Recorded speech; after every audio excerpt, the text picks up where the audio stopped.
7 दहाइयों तक भारतीय फिल्म नगरी पर अपनी आवाज से राज करने वाली लता मंगेशकर 92 बरस की उम्र में चल बसी। सुरों की मलका कोरोना का शिकार और मुंबई के ब्रीच कैंडी अस्पताल में जेर इलाज थी।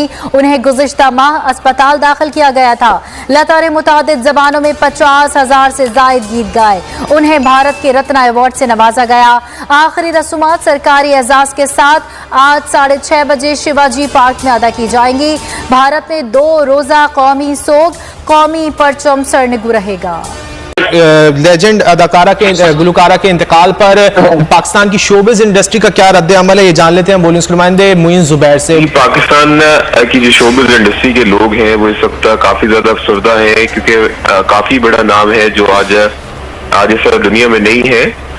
लता मंगेशकर साहिबा जो है वो मुंबई के ब्रीच कैंडी हॉस्पिटल में एडमिट थी। उन्हें कोविड था, जिसकी वजह से आज इनका इंतकाल हुआ है।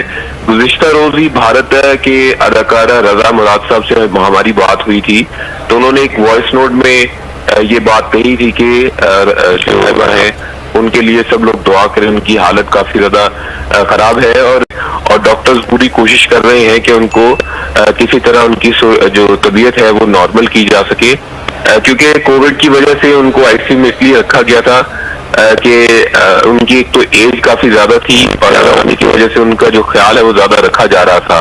तो आज उनका इंतकाल हुआ है। पाकिस्तान के जितने भी स्टार्स हैं, चाहे वो अदाकार हो या गुलकार हो, वो इस वक्त काफी ज्यादा अफसरदा है और उनकी जानिब से जो गमज़दा खानदान है उनके साथ ये जो है वो इस वक्त तमाम पाकिस्तान के जो लोग हैं वो इस वक्त अफसरदा है और उनकी जो खिदमात म्यूजिक इंडस्ट्री के लिए है, चाहे वो पाकिस्तान में लोग पसंद करते हैं या हिंदुस्तान में लोग पसंद करते हैं, वो काफी ज्यादा खुद खिदमात को जो है वो सराहा जा रहा है।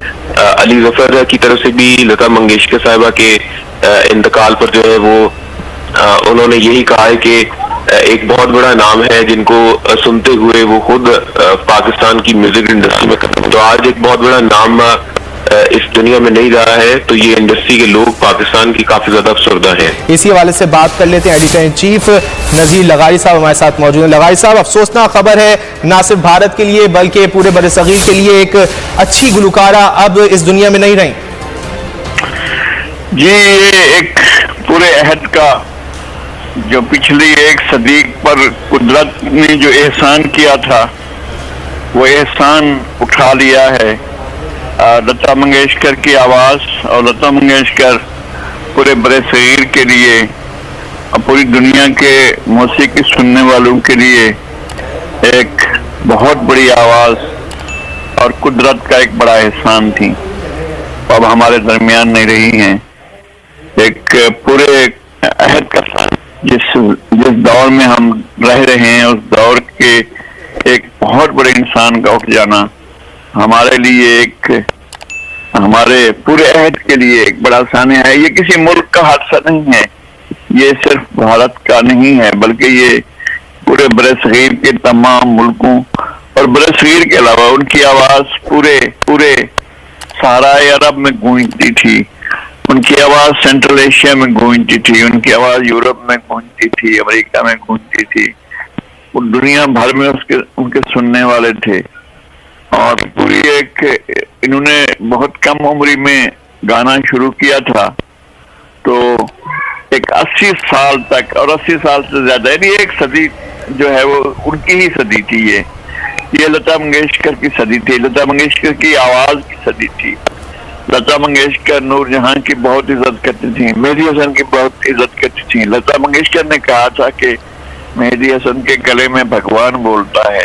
लता मंगेशकर उनके साथ की थी और हमारे अहद तक और इस सदी तक और इस सदी के इस तीसरा अशरा शुरू हो चुका है, उस लोगों के साथ रही, अपनी आवाज के साथ, अपने सुरों के साथ, अपने सरगम के साथ, अपने नृत्य के साथ, अपनी आवाज के भाव के साथ, अपनी आवाज के हुस्न के साथ, एक खूबसूरती के साथ, एक कोमलता के साथ, एक ऐसी आवाज जो सुबह सुबह कोयल की आवाज की तरह, बल्कि बहुत खूबसूरत आवाज, हमारे अहद की आवाज लोग सुनते थे तो लोग उस धुन में मस्त हो जाते थे, अब वो आवाज हमारे दरमियान है। वो उनका वजूद खत्म हो गया है, लेकिन उनके गाए हुए गीत, उनकी कही हुई गजलें, उनके मुख्तलिफ किस्म के शेर, मौसीकी में उनके नई दरियाफ्तें, वो हमारे साथ रहेंगी, हमारे आने वाली नस्लों के साथ रहेंगी। लता मंगेशकर आवाज एक अमर आवाज थी और वो हमेशा के लिए एक अमर रहेगी। मौसीकी सुनने वाले बहुत लोग आए हैं, बहुत लोग मौसीकी सुनते रहेंगे, लेकिन ये आवाज कभी खत्म नहीं होगी। और लोगों को बहुत खराब हालात में जब मायूसियां घेर लेती हैं तो लता मंगेशकर की आवाज एक हुस्न बनकर, एक खूबसूरती बनकर, एक ऐसा हुस्न बनकर आ जाती है कि जिसको ज़वाल नहीं होता है। वो एक इंसानी जिस्म था जिसको ज़वाल आ गया। लता मंगेशकर की आवाज को ज़वाल नहीं आएगा। लता मंगेशकर की आवाज हमेशा गूंजती रहेगी, एक दुनिया के एक कोने से दूसरे कोने तक। लगाई साहब, आपने लता मंगेशकर की आवाज़ के हवाले से बात की, तो जिस वक्त वो सुर लगाती थी, गाना स्टार्ट करती थी, ऐसा लगता है जैसे इतनी बड़ी उम्र की नहीं है, लेकिन उनकी आवाज़ जिस तरह पक्की थी और सुर जिस तरह पक्के थे, शायद ही किसी दूसरे फनकार या गुलकारा के होंगे। ये बिल्कुल ऐसा ही है। ऐसा बहुत कम होता है कि इन्होंने जो 12 साल गाया, 10 साल की उम्र में गाया और फिर 80 साल की उम्र में गाया, फिर 90 साल की उम्र में गाया, लेकिन उनकी आवाज में फर्क नहीं आया। लता मंगेशकर की आवाज एक जैसी रही है और जो उसके अंदर से सुर निकलते थे और सुर का एक सरगम होता था, जिस तरह से वो सुर बहकर निकलते थे। मैं जब कभी बहुत ही शांत, बहुत ही आराम के ऐसे हमवार इलाकों में दरियाए सिंध को बहता देखता हूँ, तो मैं समझता हूँ कि ये कोई ऐसी आवाज जिसके अंदर कुदरत ने बेपनाह हुस्न अता किया है। ये आवाज का बहता हुआ दरिया था इनकी आवाज। और लता मंगेशकर की आवाज ऐसा लगता था कि जैसे दरिया बह रहा है और बहता चला जा रहा है, और उनके सुर ऐसे बिखरते जा रहे हैं जैसे हवा बिखरती है, जैसे हवा चलती है और हवा की लहरें चलते हुए एक जगह से दूसरी जगह पहुंचती हैं। लता मंगेशकर की आवाज ऐसे ही बहती चली जाती थी। और लता के अंदर ये हुस्न था, ये खूबसूरती थी कि वो एहतराम करना जानती थी, वो इज्जत करना जानती थी। फनकार हो ही नहीं सकता है कि जब वो डाउन टू अर्थ एक पूरे का पूरा रिस्पेक्ट ना हो। वो एक ऐसी फनकार थी जो इज्जत करना जानती थी, दुनिया उनकी इज्जत करती थी, दुनिया उनका एहतराम करती थी। लता मंगेशकर सरापा एहतराम थी। करोड़ों इंसानों के दिलों की धड़कनों में लता मंगेशकर मौजूद होती थी। और इस 1 अरब से जायद के पूरे बरसगीर के 1.5 अरब की आबादी है, वो लता मंगेशकर को एक ऐसा भी शख्स नहीं हो सकता है जो बलोगत के करीब पहुंच रहा हो, जो आवाजों को सुनने का वो रखता हो, शऊर रखता हो। उसके लिए तो ये मुमकिन नहीं था कि वो इस आवाज को न जानता हो। हर वो जीरू, हर वो इंसान जो समझना जानता है, जो सुनना जानता है, उसको पता था कि लता मंगेशकर की आवाज, ये आवाज लता मंगेशकर की है। हर इंसान को पता था।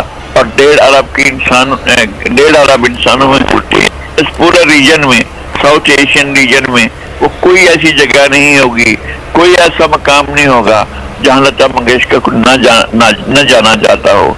एक अहद का खात्मा हुआ, एक बहुत बड़ा अहद। हम उस अहद में आए और हम उस अहद में रह रहे हैं जो लता मंगेशकर की मौसीकी का अहद था। बिल्कुल सही कहा नज़ीर लगारी साहब, जिस तरह आपने कहा कि एक अहद तमाम हुआ है। नूरजहां की आपने जिक्र करा, लता मंगेशकर भी अपने आप में एक मुकम्मल म्यूजिक इंडस्ट्री थी, अकेडमी थी कि लोग उनको देख के सीखते हैं और आने वाली नस्ल भी उनसे सीखेगी। जिस तरह नुसरत फतेह अली खान साहब से सीखा, तो ये लोग हमारे यहाँ सरमाया हैं। सैकड़ों लोग ऐसे हैं जो लता मंगेशकर बनने के लिए उनकी राह के साथ चलते हैं, उनकी आवाज जैसी आवाज निकालते हैं। सीनियर आर्टिस्ट सुहेल अहमद ने लता मंगेशकर के इंतकाल पर दुख का इजहार किया है। सुहेल अहमद का कहना है कि लता का इंतकाल गम की घड़ी है, वो आवाज की दुनिया की मलका नहीं, उन्होंने गायकी से मोहब्बत की। बड़ी फनकारा होने के बावजूद उन्होंने मलिका तरन्नुम नूरजहान की तारीफ की। लता बरमला इतराफ करती थी कि नूरजहान को सुनकर सीखती हूँ। तो की घड़ी है कि बहुत बड़ी फनकारा चली, आवाज की दुनिया की मलका की हो, और जिस तरह हमारे यहाँ मलका तरन्नुम हुई है, मैं यहाँ ये जरूर कहूँगा कि ये मलका आवाज जो है इन्हें लता मंगेशकर साहिबा को सारी जिंदगी जिस तरह उन्होंने गायकी के साथ मोहब्बत की और जितना डूब के गाया, मेरा ख्याल है कि वो बहुत कम बल्कि कहीं और नजर नहीं आता। वो बरमला इसका इकरार करती थी कि मलका तरन्नुम नूरजहान जो है मैं उनको सुन के सीखती हूँ और मैं उनकी फैन हूँ। हालांकि वो खुद बहुत बड़ी सिंगर थी, इसमें कोई शक नहीं है, मगर उसके बावजूद इस बात का एतराफ करना किसी दूसरे के लिए इस स्टेज के ऊपर, मैं समझता हूँ कि ये उनकी आजी है और उनकी फन से मोहब्बत की इंतहा है। फवाद चौधरी की जानिब से ये ट्वीट किया गया। उन्होंने कहा कि लता मंगेशकर का इंतकाल मौसीकी के एक अहद का खात्मा है। लता जी ने अशरों तक सुर की दुनिया पर हुकूमत की। फवाद चौधरी की जानिब से कहा गया कि लता की आवाज का जादू रहती दुनिया तक रहेगा। उन्होंने कहा जहां जहां उर्दू बोली समझी जाती है वहां अलविदा कहने वालों का हजूम है। वफाकी वजीर इत्तलात फवाद चौधरी की जानिब से ये रद्द-ए-अमल का इजहार किया गया। ट्विटर पैगाम के जरिए उन्होंने कहा कि लता मंगेशकर का इंतकाल मौसीकी के एक अहद का खात्मा